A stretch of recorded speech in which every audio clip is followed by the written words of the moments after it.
Hello Code Monkeys and hello fellow VEDSies, it is day number 5 of VEDS. Yesterday Matt Guy on BankGeek8408 made a video discussing the subject of challenges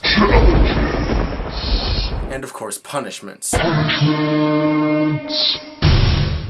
I have a basic theory when it comes to the subject of punishments. I believe that the best punishments out there generally follow these two criteria. Number 1, it should be painful but harmless. Basically what I mean by this is that a punishment should be extremely unpleasant for the person doing it, but it shouldn't really cause them any lasting harm, whether mental or physical. And criteria number 2, it should be very specific to the person receiving the punishment. For example, way back in the beginning of Vlogbrothers, someone suggested as a punishment that John and Hank should have to do a cover of a song by the Proclaimers. From John's perspective, this would most assuredly have been a punishment. But from Hank's perspective, he actually kind of liked the idea and thought it would be fun to do. Thus, when you are making a punishment suggestion, you have to be very specific to the person you're punishing. And in that spirit, I have made punishment suggestions for 2 of my fellow VEDSies, Matt and Jethro. Anyone else who's doing VEDS, I don't really know personally well enough to be able to come up with a good punishment. So these are my sadistic yet harmless punishment suggestions. Jethro,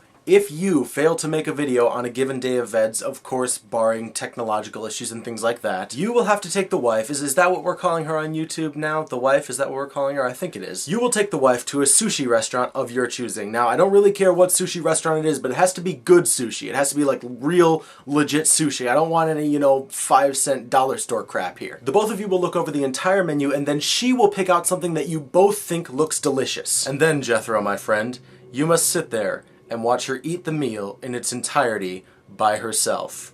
You are only allowed to have water. Bam! Punishment suggestion number 1, done. Now here's Matt's. You have read the first 2 of the Twilight novels, this we all know, but to my knowledge, you have not read Eclipse. This is not my copy, this is my mother's copy. I wouldn't dream of owning this. Matt, if you fail in your vlogging obligations this month, you will have to read this book in its entirety, but that's not all. Before reading through this book, Matt, you will have to go online and find a plot synopsis of said book. You will then read through the entire plot synopsis, ensuring that you know everything that goes on in this book before you actually read it, making Twilight even more tedious than it would have been otherwise. Told you they were sadistic. But let's move on to greener pastures for now and talk about challenges. Again, I like to make challenges that are fairly specific to a given person, but right now I don't really have anything for you, Jethro. I only have something for Matt. So before I talk about that, I will give 2 open-ended challenges. Open challenge number 1, in a single video, 5 minutes long or less, I want you to teach me something.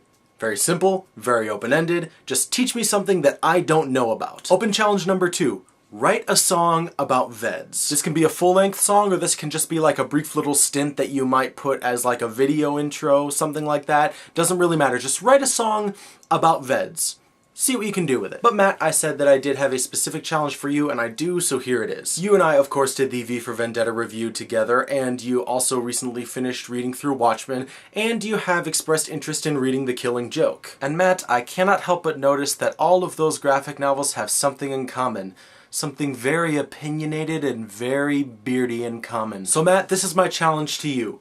Read a graphic novel or a comic book of some kind that has nothing to do with Alan Moore. Don't get me wrong, the guy is great, he's a brilliant writer, but you need to broaden your horizons a little bit here, Matt. But I am not one to leave you in the lurch, so I have a few suggestions as to where you might start. My first suggestion is Deadpool Core. I remember you had expressed a little bit of interest in that. If you're in the mood for something good and amusing, that might be a good way to go. Another one I think might be good to start with is Superman Red Sun. This book is not too long, it is an Elseworlds tale. It's basically a what-if story. In this case, the what if they are asking is, what if Superman's ship had crash-landed 12 hours later, and instead of ending up on the Kent farm in Smallville, it had ended up in Soviet Russia? It's pretty interesting, pretty thought-provoking, I think you'll like it. And my third and final suggestion is the Bone series. This is one of my favorite fantasy stories. It's a really nice blend of some pretty cool and original fantasy concepts as well as some really great humor. Now, the first volume is not terribly long, but the entire series is actually quite extensive. If you look over here, you can see, just looking at my bookshelf right here, you've got a chunk about this thick plus this that makes up the entire series. I'm not saying you have to read the whole thing, just, check out the first volume, see if it catches your fancy. The first volume is called Out from Boneville. You can probably find this at just about any Barnes & Noble. So that is my obligatory video on the subject of punishments and challenges. Leave any suggestions you might have down there in the comments or in video response. And until next time, Code Monkeys, I'll see you later.